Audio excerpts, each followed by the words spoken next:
Hello bachcho, let's read the question. The question says a beam of alpha particle is incident on a target of lead. A particular alpha particle comes in head on to a particular lead nucleus and stops 6.5 into 10 to the power minus 14 meter away from the center of the nucleus. This point is well outside the nucleus. Assume that the lead nucleus, which has 82 protons, remains at rest. The mass of alpha particle is 6.64 into 10 to the power minus 27 kg. What initial kinetic energy did the alpha particle have? तो यहाँ पर ये बोला गया है कि हमारे पास एक लेड है, लेड का एक टारगेट है जिसपे हमने अल्फा पार्टिकल्स को क्या किया है, इंसिडेंट किया है। अब जो हमारे अल्फा पार्टिकल्स हैं वो लेड के जो न्यूक्लियस है उससे टकराते हैं और 6.5 into 10 to the power minus 14 metre away जाकर क्या हो जाते हैं, from the centre of nucleus वो रुक जाते हैं। ठीक है, तो अब हमको ये बताना है कि इनिशियली जो काइनेटिक एनर्जी थी अल्फा पार्टिकल की वो क्या थी। सो इस क्वेश्चन में जो हम की कॉन्सेप्ट यूज करेंगे वो ये है, we will use conservation of energy. अब कंजर्वेशन ऑफ एनर्जी से क्या कॉन्सेप्ट आता है हमको कि kinetic energy plus potential energy of initial case is equals to kinetic energy plus potential energy of final case. ठीक है, यहाँ पर K1 और U1 हमारा क्या हो गया, इनिशियल काइनेटिक और पोटें K1 is initial kinetic energy और U1 क्या हो गया हमारा, initial potential energy, potential energy of alpha particle, of alpha particle. अब देखिए, of alpha particle, we know that potential energy हमारी क्या होती है, पोटेंशियल एनर्जी, इसको हम यू से डिनोट करते हैं, ये क्या होता है हमारा Q1 Q2 divided by 4 pi epsilon naught R. ठीक है, ये हमारी क्या हो गई, काइनेटिक पोटेंशियल एनर्जी हो गई। अब यहाँ से हम ये देख सकते हैं कि हमारा जो पोटेंशियल एनर्जी है सेकेंड केस में, जब हमारा जो अल्फा पार्टिकल है वो लेड से टकराने के बाद, सपोज ये लेड न्यूक्लियस है, इससे टकराने के बाद जो अल्फा पार्टिकल है उसका पोजीशन कहाँ आ गया, 6.5 into 10 to the power minus 14 metre away है। तो यहाँ पर इस अल्फा पार्टिकल के पास कुछ पोटेंशियल एनर्जी होगी क्योंकि क्या हो गया, ये रेस्ट पे आ गया, ये आ गया हमारा U2। अब यहाँ से हम अगर पोटेंशियल एनर्जी U2 अगर कैलकुलेट करते हैं तो हमारा Q1 क्या है, Q1 is charge of alpha particle, sorry यहाँ पे पहले Q1 Q2 divided by 4 pi epsilon naught are.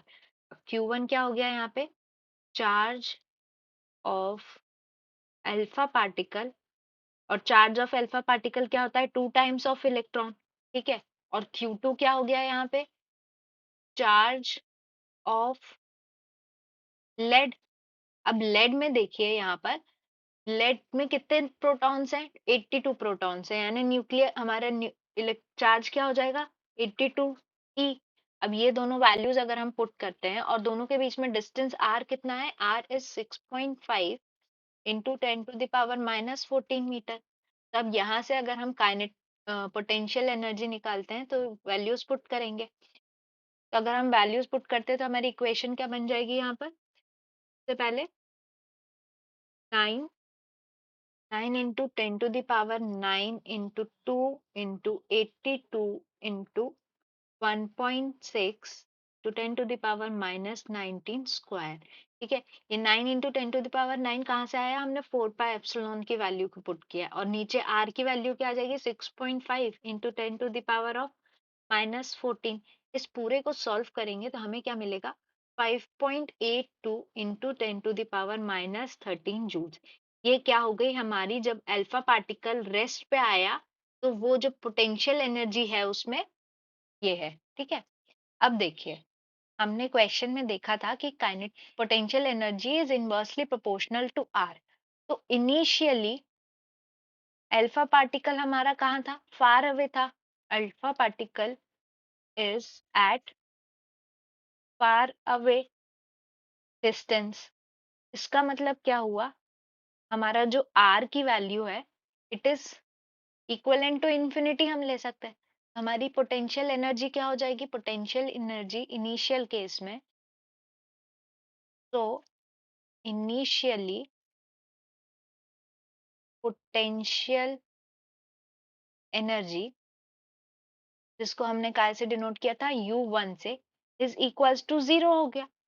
और फाइनल पोटेंशियल एनर्जी हमने क्या कैलकुलेट किया था, फाइनल पोटेंशियल एनर्जी Q2 है, उसकी वैल्यू हमने अभी कैलकुलेट की थी 5.82 इंटू 10⁻⁻13 जूल्स. अब फाइनल केस में हमारी काइनेटिक एनर्जी क्या हो जाएगी, फाइनल काइनेटिक एनर्जी K2 क्या हो जाएगा, 0 हो जाएगा. क्यों, क्योंकि अल्फा पार्टिकल हमारा क्या है, एट रेस्ट हो गया. रेस्ट में काइनेटिक एनर्जी क्या हो गई, 0 हो गई. तो अब अगर हम कंजर्वेशन के हिसाब से law of conservation of energy लगाते हैं, तो initial energy should be equals to final energy. और इनिशियल एनर्जी में क्या क्या रहेगा, काइनेटिक और पोटेंशियल दोनों रहेगा. तो ये क्या आ गया, K1 plus U1 is equals to K2 plus U2. यही हमने हमारा मेन कॉन्सेप्ट लिया था. अब K1 यानी इनिशियल केस में हमारी काइनेटिक एनर्जी प्लस U1 क्या था, 0 था, is equals to U2 plus K2 क्या हो गया, हमारा 0 हो गया. तो यहाँ से हमको रिलेशन क्या मिल गया, K1 is equals to U2, और U2 की वैल्यू क्या है, 5.82 इंटू 10⁻⁻13 जूल्स.